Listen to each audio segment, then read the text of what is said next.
Hello guys, how's it going? My name is Dal, and so far in the War Within Alpha we've seen a ton of class changes, though out of all of them, 3 classes in particular keep taking the spotlight, it feels like every single week. So the 3 classes you should definitely have on your radar for the next expansion, whether you're trying to figure out your next main or ult play, should be the Death Knight, the Mage, and the Warlock, as these classes continue to get updates after updates after updates, and they're really trying to refine them to be the best version they can be for the next expansion of World of Warcraft. And in today's video I wanted to spotlight the Warlock, as Affliction has gotten even more additional changes with its capstone bonuses, but also adjustments to the damage over time heavy Hellcaller playstyle, while also them attempted to make Destruction Warlock a little bit more mobile, with both of the specs focusing on giving the player as much convenience options as possible when it comes to choosing the talent options when crafting your character for endgame content. As always, if you guys want to see regular class updates like these for the War Within, follow the channel. Otherwise, let's dive right in.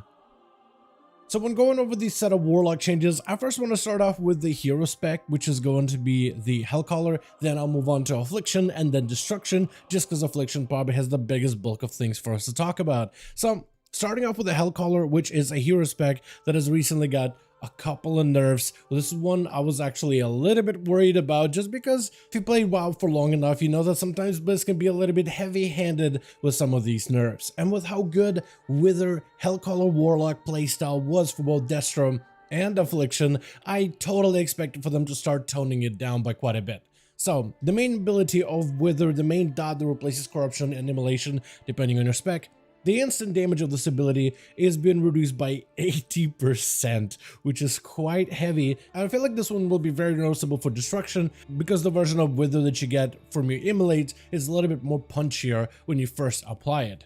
And the damage over time component of it has been reduced by 30%. So 80% initial application, 30% overall damage. How bad is it? And Wither still retains quite a bit of overall power in AoE content. And I'm very, very happy to see that, especially if you're excited about an Affliction Warlock being so heavy around Agony, as well as Wither or Corruption damage, which is what Wither is replacing essentially. Malefic Rapture is still going to be a good portion of your overall AoE, but Wither for Hellcaller Warlocks is still going to be primarily, for now, a dominant ability, which is what I'm hoping that it ends up being. Hopefully they don't reduce Wither down to just one of the smaller dots that isn't really impactful in your gameplay, because I find it super fun to be able to talent into a corruption heavy build, slap on Hellcaller, throw Withers around everywhere, and just watch majority of my damage be this damage over time corruption effect that ends up reducing my enemies to ash. I just love this, and hopefully they retain the power going forward, but for now it is still pretty strong.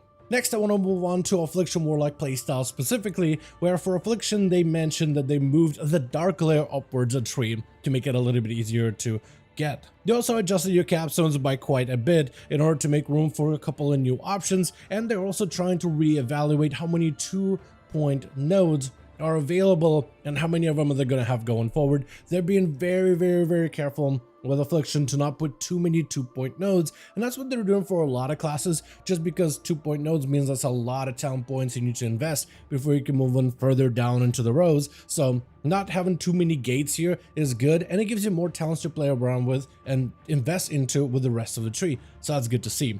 They're also trying to make Haunt a little bit more of an easier baseline ability to pick up, so you will see Haunt actually moving here, and now there's new talents to support the Haunt playstyle. But before all that, I just want to go over the entirety of how the tree looks like. It's a bit more condensed now, and there's a couple of new nodes as you go through it. Dark Layer has been moved down the middle, as so did the Malevolent Visionary talent, so you are able to easily invest into Dark Layer even if you don't end up investing into the Visionary upgrade. Out of the new talents, we have things such as improved Hunt. By the way, the baseline damage of Hunt has been increased by 230%. Doesn't really feel like it, at least on a level 76 character. But even on my level 89 character, it doesn't really look like it's a lot of your damage, but it is going to be more single target output either way though. And they're trying to move it up so it's a little bit easier for you to pick up. They also have the improved Hunt ability, which further amplifies its initial damage by 35%. Reduces its cast time by 25%, and Hunt now applies Shadow Embrace, so it's a lot easier for you to maintain this debuff, which stacks up to 2 times maximum. Your talent of Malign Omen is going to be there for the Soul Rot, and you can see Soul Rot now goes from Death's Embrace down into Soul Rot, which is the only way to access it, which allows you to collect Dark Harvest, which is the legendary from Shadowlands that gives you crit and haste when you affect enemies with Soul Rot. But now you have a tier set, I believe, from, I think it was Dragonflight expansion, if not Shadowlands, Malign Omen.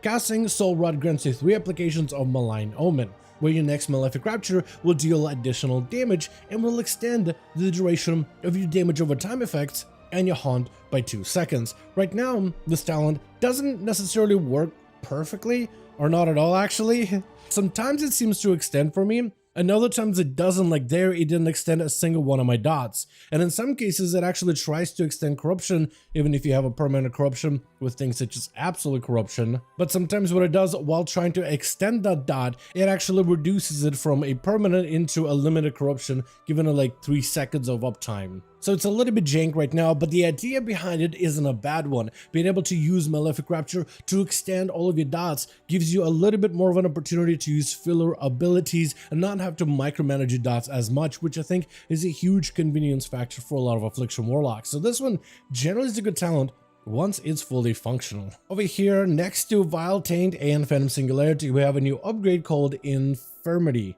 With Infirmity, the stack count of Agony is increased by 4 when applied by Vile Taint, or enemies damaged by Phantom Singularity take 10% increased damage from you during its duration, which gives you a little bit extra value on that spreading dots to multiple targets with Vile Taint. Or if you're going for Phantom Singularity, you're probably just trying to do as much burst damage as possible. So having Phantom Singularity put an extra debuff on the enemy, which kind of overlaps with some of the other debuffs you can apply to enemies already, gives you quite a bit of a burst window to use against a single target enemy. And we have ourselves a new capstone towards the bottom right hand side, which goes off of Withering Bolt, which is going to be Malefic Touch.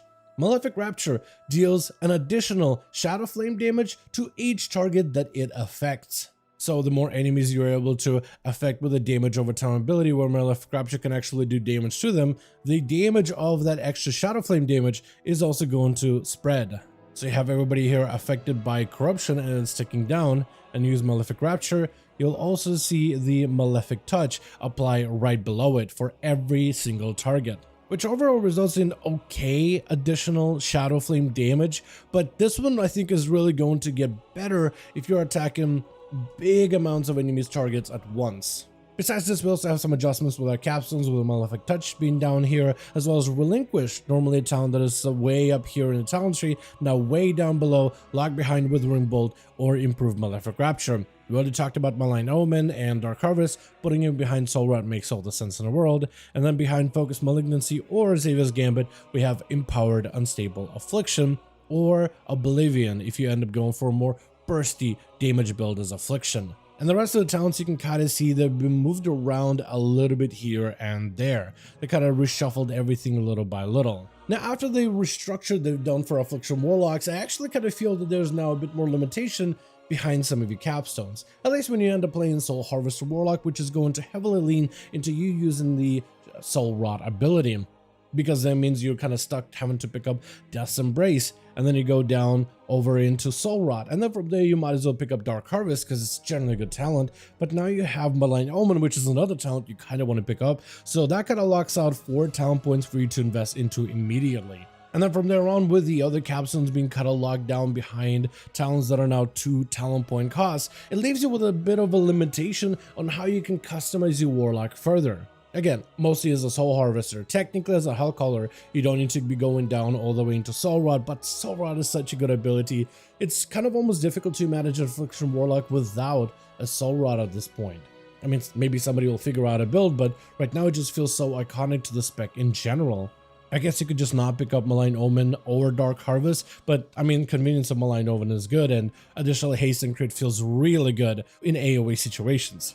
So I don't really know, and I do hope they end up maybe rethinking some of these 2-point nodes. As for the actual combat and actual gameplay, I did notice that the ability of Cunning Cruelty seems to be a little bit more effective than before.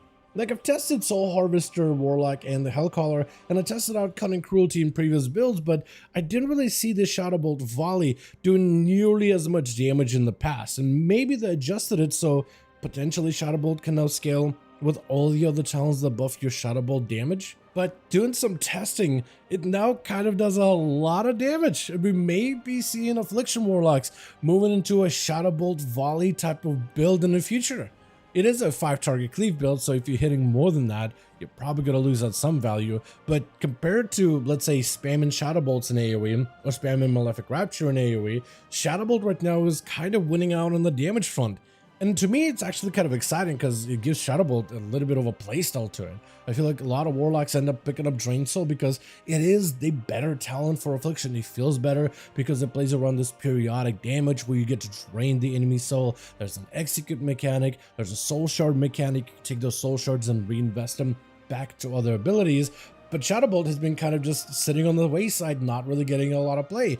But with the Soul Harvest in particular, which gives you a lot more Nightfall procs, and the faster you can get all of the full damage out in a single bolt instead of having to wait the entire time for a Drain Soul, I think it gives you more burst to your build that still synergizes off of your dots, but instead of buffing your dots, you're using those dots to enhance your other abilities, which is a different way to play Affliction Warlock that isn't something I normally play, but I kind of like Shadow Bolt in this particular moment. Plus, when you actually see all the Shadow Bolt volleys flying out all at once, I think it looks really, really cool. It's a really visually pleasing ability because Shadow Bolt animation by itself is a very pleasing ability all on its own.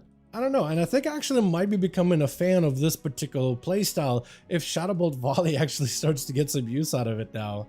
I think this one is probably going to be the most fun build to test out and see how it functions when it comes to Mythic Plus dungeon testing. Once we have some max level characters in, maybe we can go craft a bunch of gear more easily. Early alphas are definitely not indicative of the endgame product, but still very, very fun to mess around with either way. Anyway, I've been blabbing about Affliction Warlock for long enough. Time to take a look at Destruction very, very quickly. For Destruction, there's not too many new changes though, but they did adjust stuff enough in order to make quite an impact here. In a Destruction talent tree, you'll see it's a little bit different, and there's a couple of holes here now because they ended up shifting a certain talents out of the way. There are just slight adjustments, like the Infernal now has become again a capstone towards the bottom corner, where initially you had Dimensional Rift and a bunch of other supporting Rift talents. In a blue post, they mentioned that they're trying something new with Dimensional Rift as a powerful tool that gives Destruction Warlock a bit more mobility, and they're shifting it towards the center of the tree and then returning Infernal back towards the bottom, where Infernal serves as a powerful cooldown that leveling Warlocks can look forward to unlocking, but during playtesting the Felidec Rift served as a better, more impactful tool just for regular base gameplay. I don't necessarily agree. I feel like the excitement of a Infernal and getting that early is probably a lot better if you were to compare the two abilities.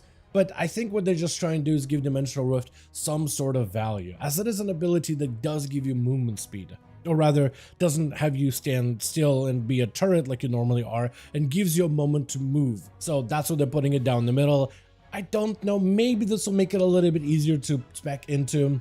But as you're putting points down into the talent tree, picking up the talents that you want, you actually find that you are still left with a lot of free talent points to spend into. You will find awkward stuff like Scalding Flames needs to be picked up if you're trying to get Ashen Remains, for example. But with that, you're still left with 6 talent points to invest into. Like, you can go into Shadowburn, but I don't really play Shadowburn that often.